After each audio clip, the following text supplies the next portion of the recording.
Good afternoon, everyone. It's amazing to have us here for our session on scaling startups. And I'm hoping it's going to be an interesting session, not just for you, for me as well. Whenever we have panels like this, people tend to feel there's a speaker who has so many amazing things to say, right? But I believe it's more about this being an interactive session where we're definitely going to learn a lot from Matt, but he's going to learn a lot from us as well, especially those of us who've been in this region for quite a while. Can we ensure it's that kind of session? Yeah? Thank you so much. Yay, a little clap, everyone.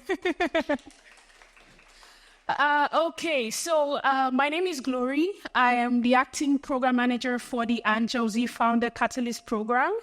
If you wonder where we are, we sit on the 16th floor. You're welcome to come around and pay us a visit.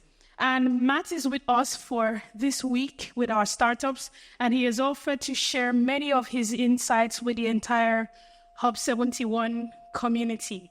And just a little bit on Matt, so you know why we're so excited to have him here today. He has mastered the act of scaling startups. He's not done it once, he's done it twice with two major companies. If you ever heard of Baby Center, he was the co-founder of Baby Center, scaled the startups to millions of dollars before it was acquired by Johnson & Johnson. And then he moved on to create another analytical startup company, scaled that as well. And now he is a professor at Stanford, teaching entrepreneurship to amazing entrepreneurs. So thank you, Matt, for giving us your time. Thank you, Glory, my PR agent. All right. So I think we're just going to go straight into the business of the day. I'm particularly fascinated by Matt's startup, Baby Center, right? Not that I don't love Mercer or anything, but it has a really wonderful story behind it. So before we kind of like delve deeper into the topic of scale, do you want to share a little on that story with us? Sure. Fascinate them like you fascinated me. Yeah, it goes back a long way because I started Baby Center in 1996. In fact, it's so old. There's a internet history podcast. I feel old enough that I'm part of history, so it's very sad. If you want to hear more details, you can go do that. But I didn't. It's part of what I hope to talk about today. When I grew up, I never thought I would be an entrepreneur. There weren't as many entrepreneurs. But I sort of learned the way to do that. And in the mid-1990s, I was at an early software company and realized I wanted to start my own company and was just looking around for ideas. And it was a combination of a work brainstorm around the internet that was new at the time and my personal experience of being a couple years away from having children that I remembered probably like a lot of people before they have kids, particularly men. I was like, I see people with kids, they have strollers, they have car seats, they seem to know what they're doing. And I was like, I've never even seen a baby store. You just don't look at that like that way. And like, I would have no idea how to learn this. And the internet was new at the time. And it was a little bit of a bet. Everyone uses the internet now, but at the time it wasn't necessarily going to be as big as we all know it is. And I just had come up with the idea that, there should be one place to turn on the internet to get everything you need for information on parenting, for pregnant women, for new parents, and that led to a company and then led to me starting other companies and leads me to be here today. I'm happy to be helping the Anjal Z program around encouraging innovation in early childhood. It's visionary on two counts. One, for the government to invest in early childhood. It's really the most foundational period of a person's life, and we just aren't conditioned to think that those years matter as much as they do. And then also to not only invest in government programs, but to invest in innovation, and which a lot of what entrepreneurship is about is challenging the status quo and coming up with new and better ways to do things. Thank you so much, Matt. And yeah, you've done this for a while, right? Just before I asked any question about scaling, give us like a few tips. What are some of the mistakes you think a lot of entrepreneurs make on that journey of entrepreneurship, and what are the things that really set a serial entrepreneur apart? Yeah, I think, well, one, I was practicing entrepreneur for 20 years and still am now, but I began teaching, as Glory said, about 10 years ago at Stanford, at the business school there. And, that's the heart of Silicon Valley. And when you teach it, you have to step back and say, what is entrepreneurship about? So I took some notes from my own life and also reviewed the literature and people's stories and all of that. And I just wanted to share a couple things that may not be as obvious to people who don't think a lot about entrepreneurship. I know many of you do. First, is how hard it is. You're pushing a rock up a hill. You're doing it all on your own. And you have to thread this needle very carefully. You have to come up with something that's a feasible solution. Lots of ideas out there are, it'd be great if you could do something in the world, but if you can't make it feasibly, then you're not going to be successful. Even if it's feasible, it may not be viable. It may just be, that this doesn't quite work. You can't sustain it. And particularly for entrepreneurship, where it's about having a large and lasting impact, it needs to have a path to really scale and sustainability. And kind of threading the needle between those three things is really hard. Now, a couple other things I think that people on the outside think is that entrepreneurship is this, there's a lightning bolt. You come up with this idea. Now, obviously, I did have a moment where I came up with the idea for each of my startups, but it's not like it just happens in a lightning bolt. I think one of the things that's been uncovered about entrepreneurship over the last many years is just that it is a process. It is almost a scientific process of, sort of being curious about the world, really understanding a user, and then just experimenting and iterating. And you're almost always going to be wrong about so many things, about who your customer is, what the best solution is, what the best way to reach them, the best way to make it viable. And really a lot of what it is about is just adopting that mindset of attaching yourself to customers above all else, which is easy to say but hard to do, and then just constantly iterating and experimenting and being open to learning and adjusting. So we say, like an expression I use a lot is, you have to love the problem, not the solution. Anyone who comes into entrepreneurship usually has some idea, and you need that. You need to have a passion for it. But it's walking a fine line, because if you just push your solution, that may not be the right one for the world, and you get stuck and you don't go anywhere. So really the thing you have to do is train yourself counterintuitively to figure out what's the problem behind the solution that I'm about, and then who are the users that I really want to talk to, and what's the real need. And people don't tell you the real need. You have to kind of observe it and tease it out. And there are needs on multiple levels. There's the kind of rational, physical thing logistical problem that you're solving, but almost every problem, even the most hardcore business solution, has an emotional need to it as well. And so you really have to think about the emotions as well. Yeah, I think I'm really glad you say this, because in my experience working with startups, I find this is one of the biggest problems. We know this. We hear it 20 times probably a day when we go for startup events, but most of us still end up falling in love with our solutions rather than falling in love with the problem. And many times, even when people are trying to tell you, I think you should pay attention, this might not be what the market is, you're like, no, I know what I'm saying, I know what I'm doing, because it's so difficult. So from your own experience, I need a real experience. Have you ever been faced with a time where you fell in love with your solution instead of the problem, and maybe made some mistakes along the way? All the time. It's human nature to do that. And you need that. You need some passion to sell what you're doing. So the key is to get into a lot of entrepreneurship, I find, is counterintuitive. So when someone asks a question, what you need to do is just explore, if I'm trying to sell you a solution and I say, I have a great way for you to run events like this, and you tell, and you say, well, I don't think that would work. I don't say, well, no, let me tell you more why. I say, why wouldn't it work? And just to ask questions and constantly reframe things. It's very uncomfortable for people to do, but then people usually open up over time and kind of tell you something about what's really going on with them. And both of my businesses were a little less iterative than some, but even with that, when I look back, there's just so many insights that we only uncovered by getting in the arena, taking action, being curious and humble and open-minded. Thank you, Matt. And when it comes to the topic of scaling, because you've done this several times, is it possible for us to have like a real definition around what it means to scale a startup? Because I feel like there's a lot of confusion between just wildly growing and actually scaling a startup. Yeah, and are people here familiar with the word scale up? Is that used in this ecosystem? Because what's so funny is being in Silicon Valley, which was the original, sort of entrepreneurial ecosystem, we don't use that word. And it was only when I went to the UK and other places that I started hearing it more. And I think it's really important because the startup is really about getting going. And there's a whole, we call it 0 to 1, of going from nothing to something is really, really hard. And that's a lot of what the startup is about. And now you continue to stay a startup for a while, but scaling is a whole different process. It still involves a lot of the same things of being iterative and changing like that.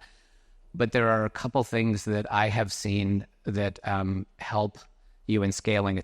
And I had to write it down because it is one of these, like, how do people do this? And again, now there are so many blogs and articles you can read how people are doing it. But I think the first thing is you have to start with the vision. Where are you trying to get to?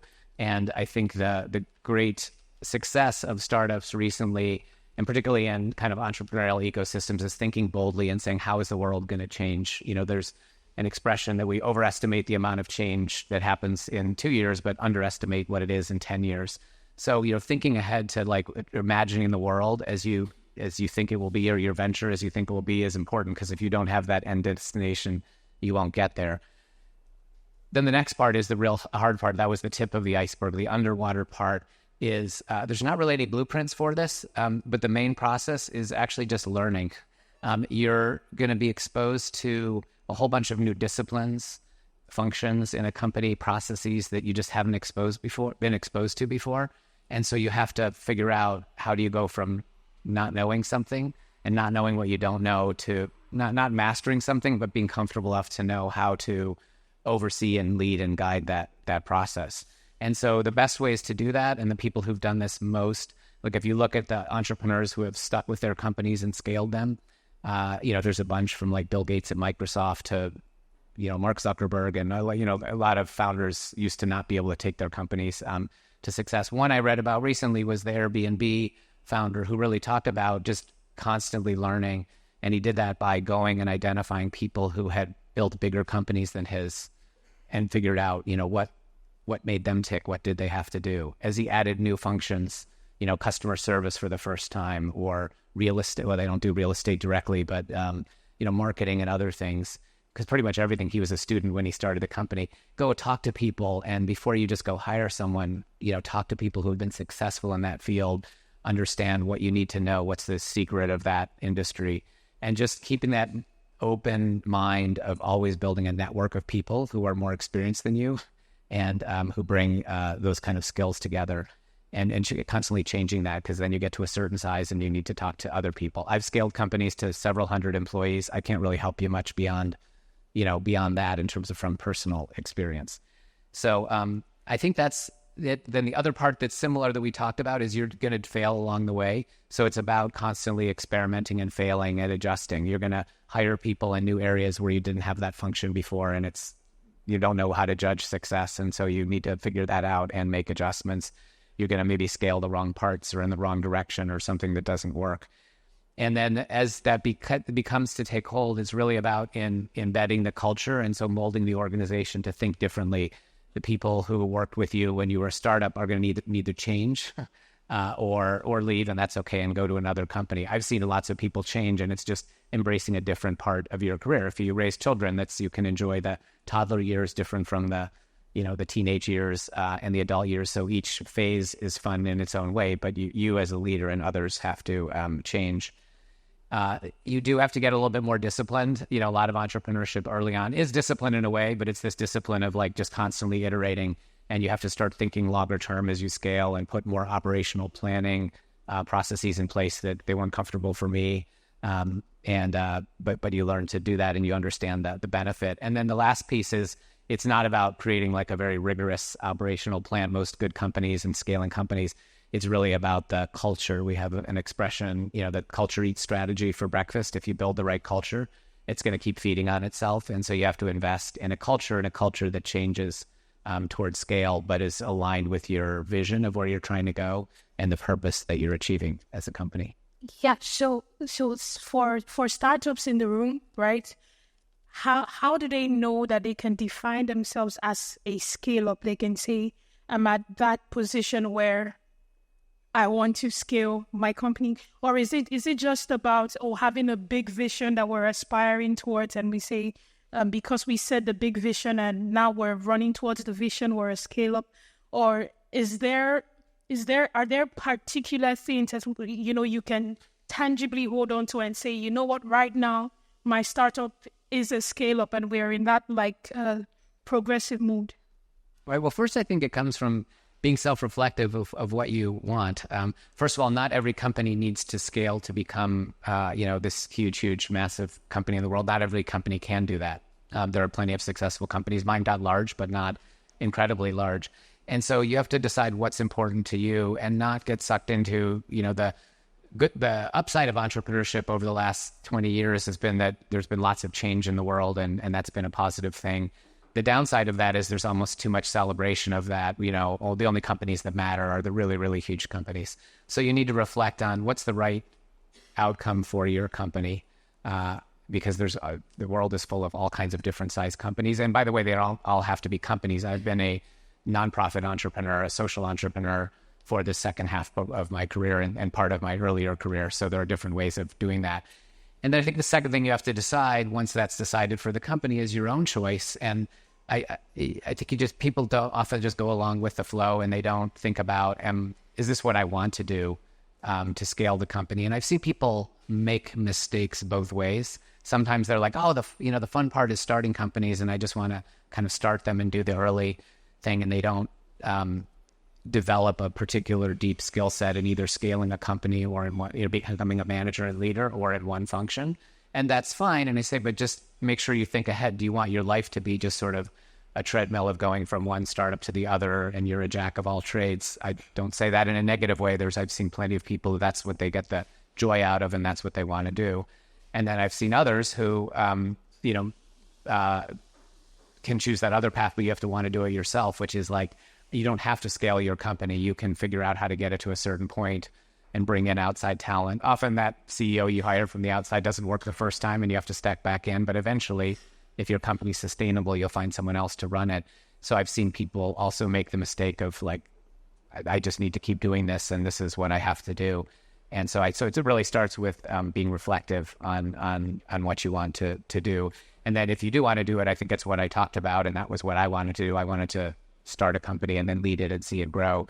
You need to surround yourself with the kind of expertise to fill in the gaps of what you don't. Thank you very much. I think for about 3 to 5 minutes, I'll throw it open to everyone here. And honestly, I want to hear our diverse definitions on what it means to be a scale up for you, especially those of us who've been in the region. What would you consider a scale up in the MENA region? So my definition would be a startup is when you're in the early phase, you've got the idea, you're talking to users, you put a product out there, you get feedback, and you get towards product market fit. And whatever that definition is for you in terms of if it's the superhuman version and like the 40% of users saying they'd be very disappointed.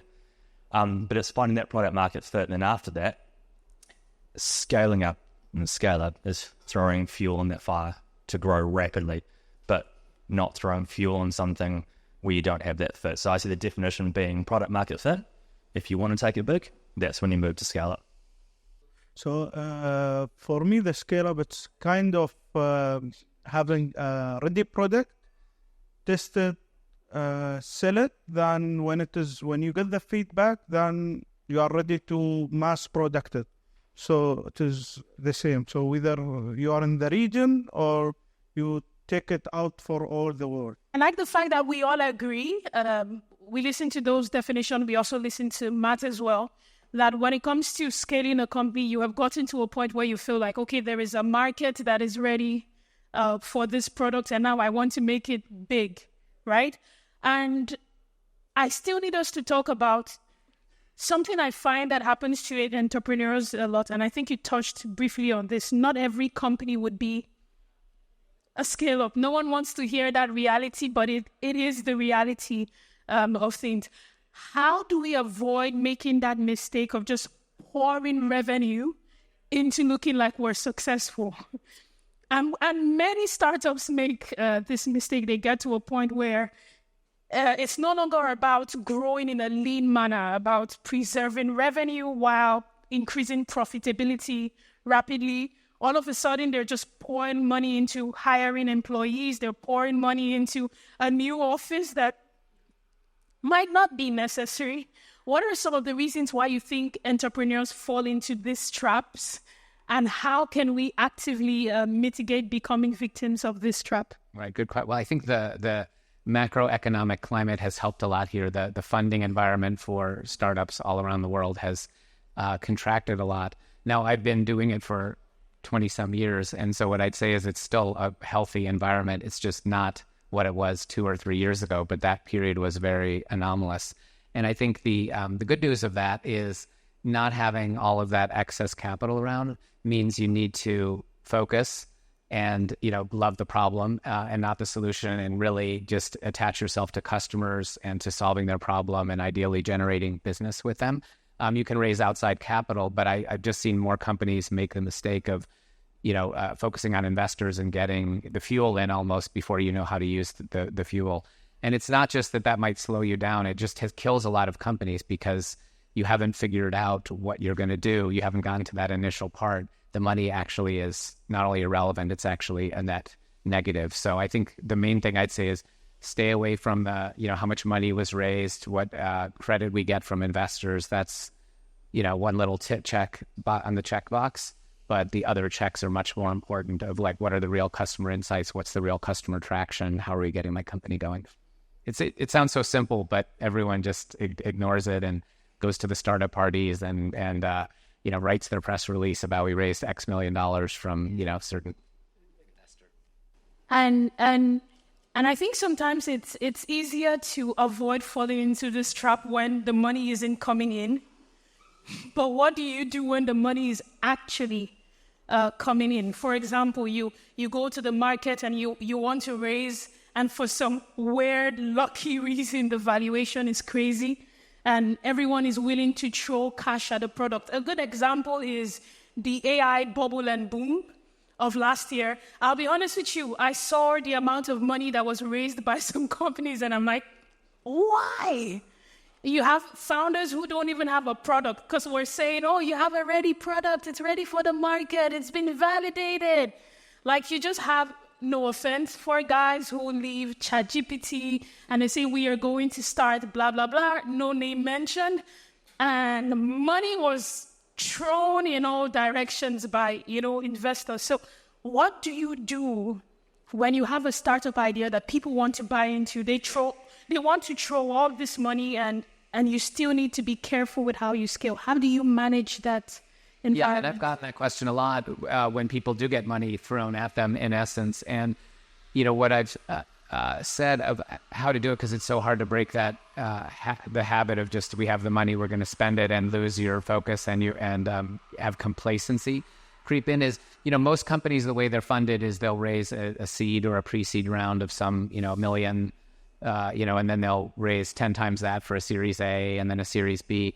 So a lot of times, if you're getting a lot of money ahead of where you should be, the way I encourage people to think about it is you just think of it as each round. Like in normal world, you would get, let's say, $1 million US now for a seed company. You were offered $6 million. Well, that's really $1 million for the first round and $5 million for the next. So put the discipline on yourself.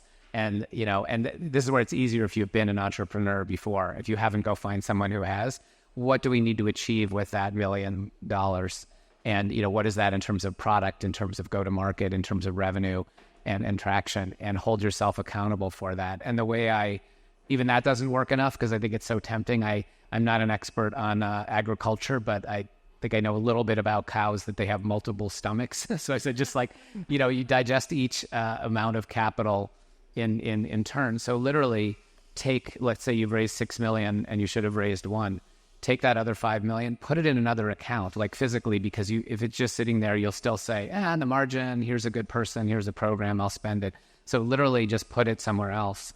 And I think this is where the choice of investors matters a lot. You get pressure from investors to spend it, but you won't from good investors. If you have the right investors, they'll understand that discipline that you're putting in place. So yeah, the housing is the only thing that's worked for me. I usually get blank stares until that. Thank you so much. And do you think still, like, moving off of that question, do you think it's possible for a startup to be scaling too early, right? And could they be thinking about scaling too early and put a pause on that, scale-up mindset? Absolutely. Again, I think part of what's been good about the entrepreneurial wave over the last 20, 30 years is people have understood scale and how quickly companies can scale and how powerful that is and how good that can be. And so they adopt this mindset of, I'm not just building a little thing, I need to scale. And they almost overlearn that lesson. And so one of the things that I've had to instill into earlier stage entrepreneurs, and again, I mentioned Airbnb, I think they're a good example of this, and I'll share one specific example, is you have to do things that don't scale in order to scale. So, there are concepts like a minimum viable product. The product isn't going to be a great product, but it's the minimum that gets you into the market so that you can start learning and iterating.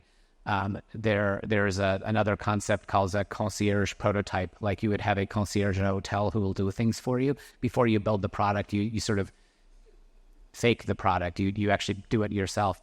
And so doing things like that allow you to stay in touch with your customer and really, really understand the deep need that you're solving and the physical and the logistical and the emotional benefits.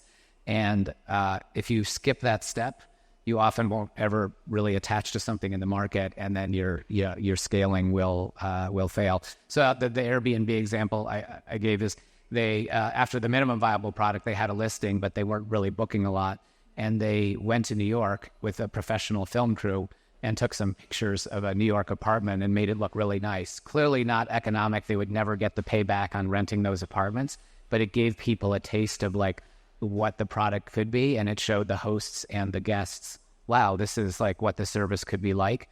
And it was only in doing that they then got in excitement. And of course, then they learned, well, we need to change this. We have to have this policy. We need to do this. We need to make the host happy in this way. And then as they grew, they started dropping the things that didn't scale, and they focused on the things that did.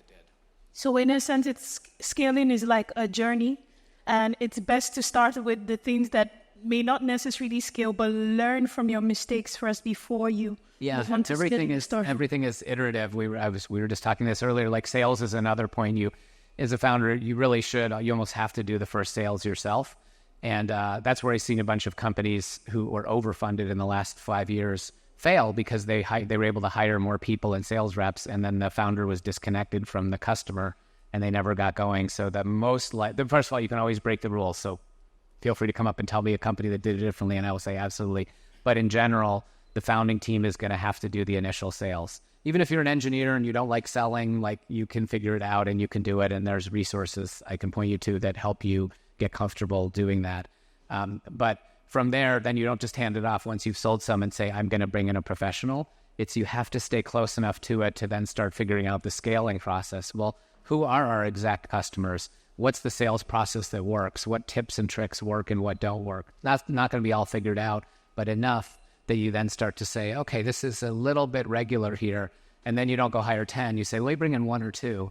And then you experiment, and one works and one doesn't, and something works. And then you add from there. And then the key to scaling is not just add 1 or 2, 1 or 2. Then at some point you're like, okay, cohort 1 or 2 salespeople worked.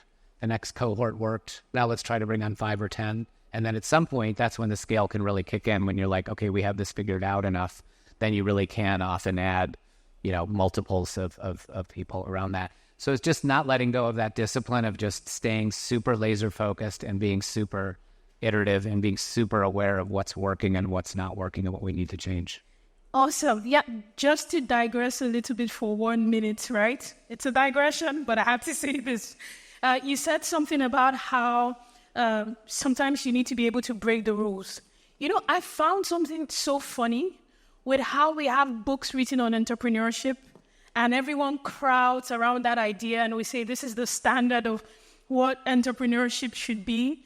And then maybe an Airbnb or an Uber comes into the market, and then they do something different. Every investor, every entrepreneurial-minded person says, this will never work. And then it works. And then all of a sudden, we take their story, and then we put it in a new book. And then that new book becomes the standard of entrepreneurship. We all crowd around it. We say, this is the standard.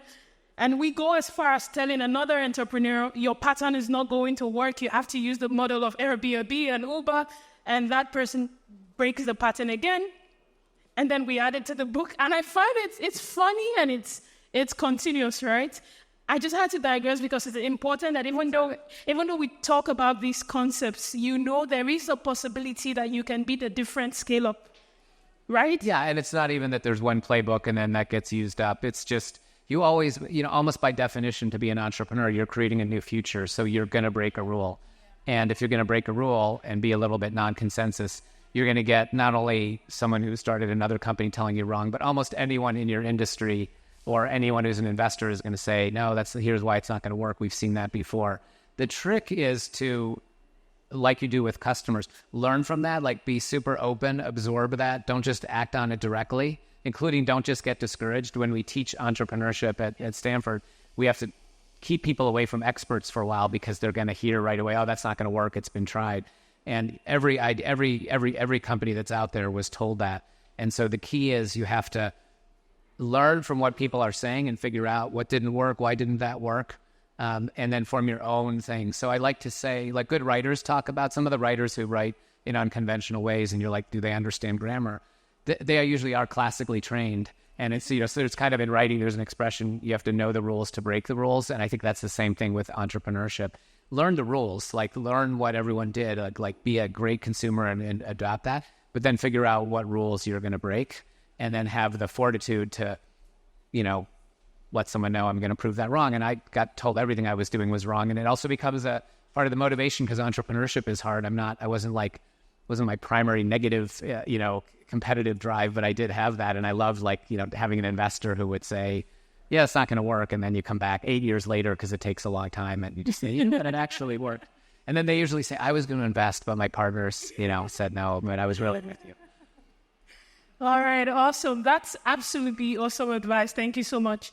And as a CEO, you've done this several times. What are some of the biggest mistakes you find that CEOs make when it comes to scaling their startups? Yeah, I won't share the most common. I'll share mine, which is that you just, the job changes over time and you don't realize it. So the expression of the kind of frog in boiling water that they'll never get out of it, that you just keep doing the job that made you successful and you don't realize that the company changed.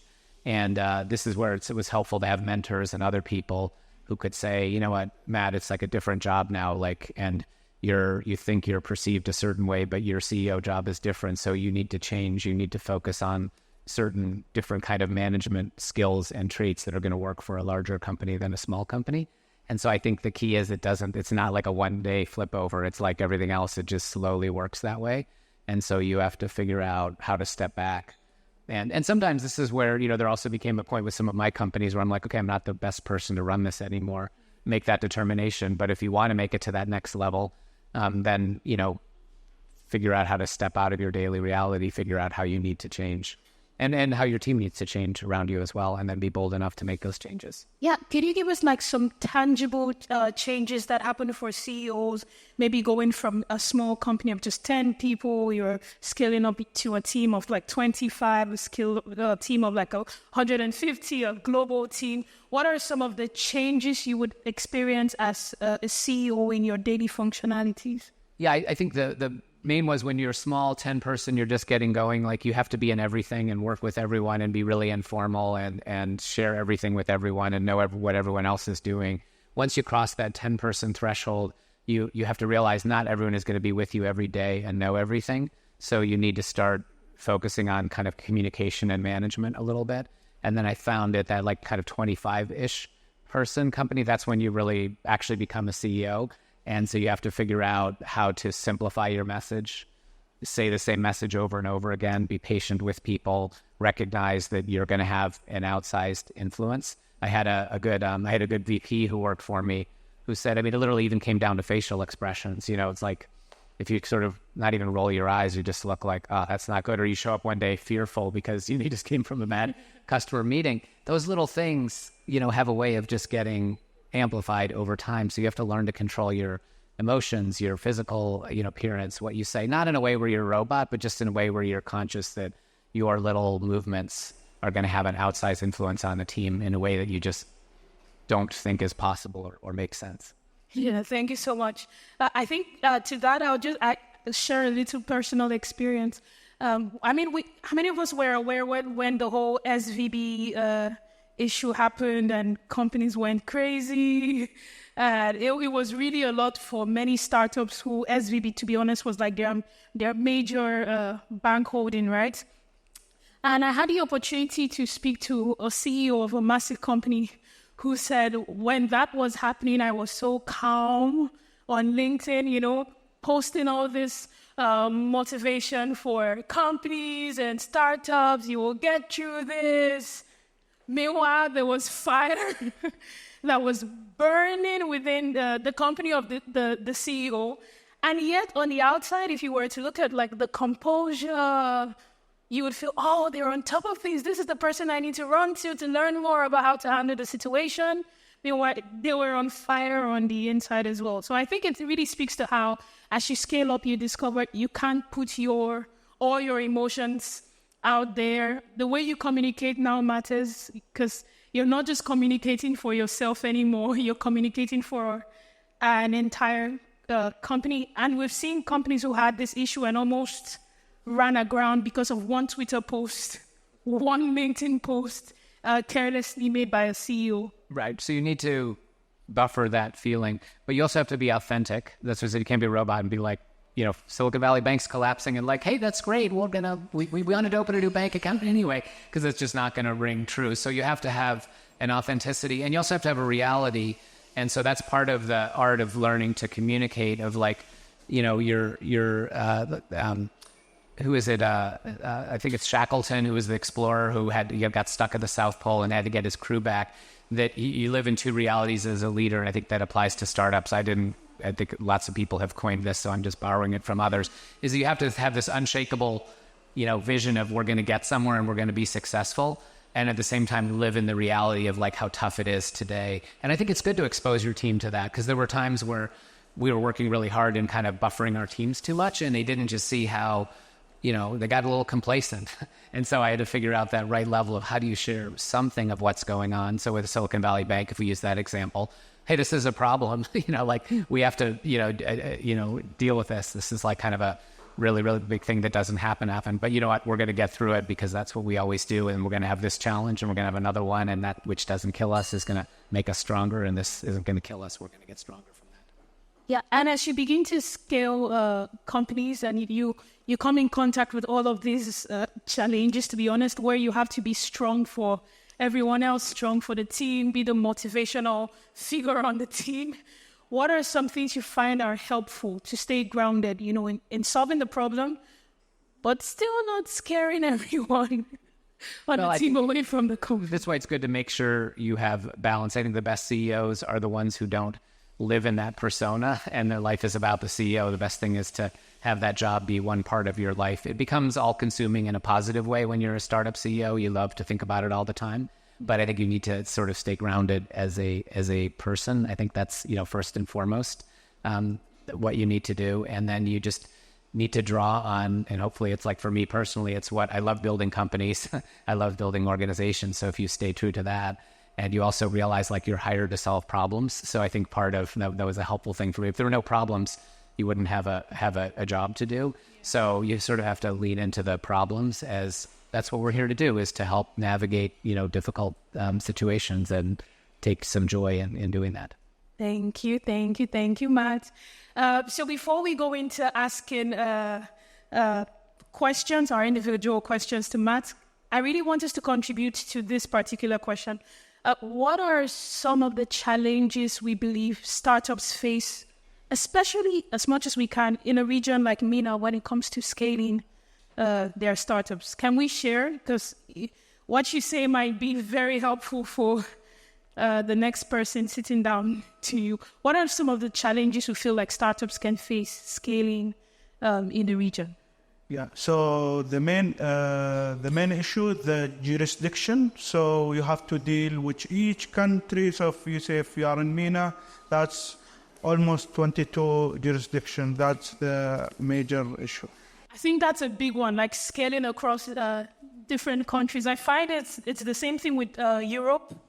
which is why there's usually this debate that goes on because I live in Germany, for most of us in Europe, about why will Europe be the next Silicon Valley, and, the competition. And we find that one really major thing that makes scaling difficult can be the fragmented market. You have to scale into France and then Germany and then all of these different countries. Anyone else? Is there something else you think anyone scaling here has to watch out for? We're waiting, I can add, because by the way, I didn't come from Silicon Valley originally. I came from the opposite side of the US. And when I came, Silicon Valley was much smaller. And then, in some ways, as someone who likes to travel around the world, it was sort of lonely. There was really only Silicon Valley. And one of the great things this happened in the witness this here is entrepreneurship has really become leveled all around the world. And you see entrepreneurial, ecosystems in every city and around the world. And I think sometimes being in a smaller country like this and then serving a region that's fragmented, and MENA is smaller than the EU, and the EU is smaller than the US, and because the US is one market. I do think it's tricky, but you can play to it to your advantage in that, all of startups are about iterating. And, so we talked about iterating around customers, find a customer, find other customers like that.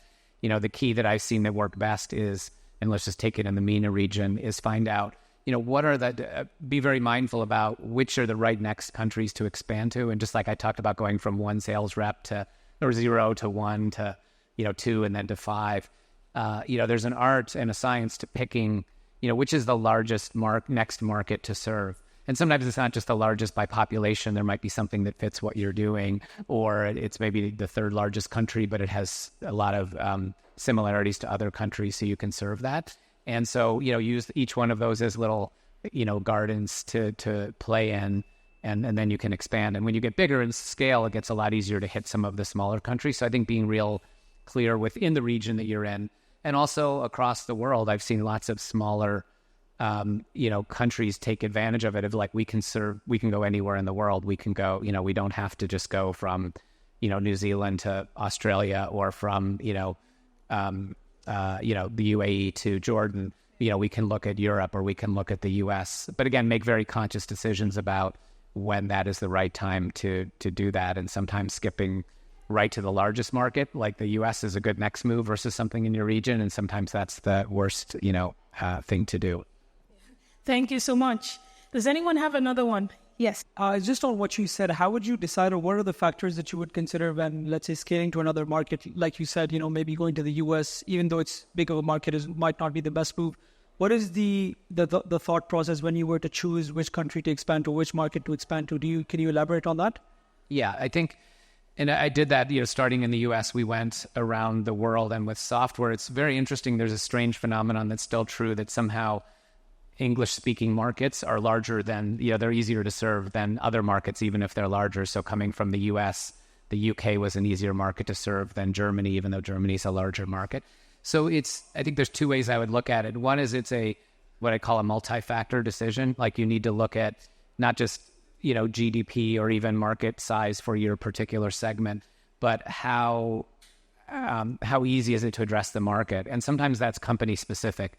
Like, if you have a relationship, like if Jordan is the fourth largest market, if you were to look at it based on the criteria that matter to us, but you have an early employee who had worked in Jordan before, we want to take advantage of that because local networks matter. So you want to factor, everything that matters that you can get externally about why a market's a fit, and then, be opportunistic about the resources that you have.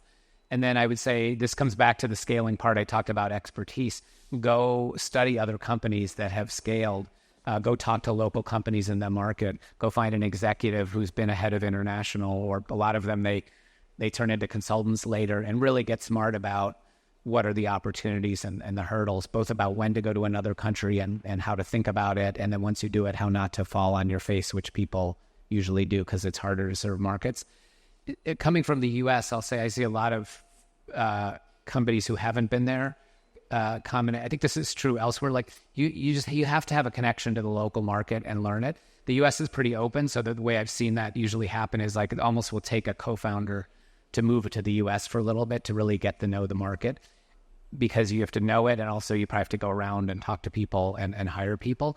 So, and again, you may make a decision, I don't have someone to send, or I'm not in a position in my life where I can do that. And then maybe don't go to the US, even if that's, the most logical thing. And obviously the thing works in reverse, going to from larger markets to smaller markets. All right. So if there are no questions, just to wrap up, Matt, can you just give us general tips on scaling a startup, leave it fresh in our minds? Scaling tips, I'll just, reiterate what I say. I'll use my message. It's good to say things multiple times. I think, first to start with the vision of where you want to go without concerning yourself with the obstacles in the short term, then become a learning machine and absorb all the information from the right folks, and then be, methodical about thinking about adding the right amount, not too much amount of process and planning, and go as quickly as you can go, but don't go so quickly that you stumble and kind of clean up with what ultimately is the people side of creating the culture of how you want to scale. All right. Thank you so much, everyone. It's been a really interesting session. And thank you, Matt, for everything you had to share with us. We have 8 minutes, so take that time, grab Matt to the side, connect, talk, and probably teach him 1 or 2 things you refused to tell him during the session. All right? Have a lovely day, everyone.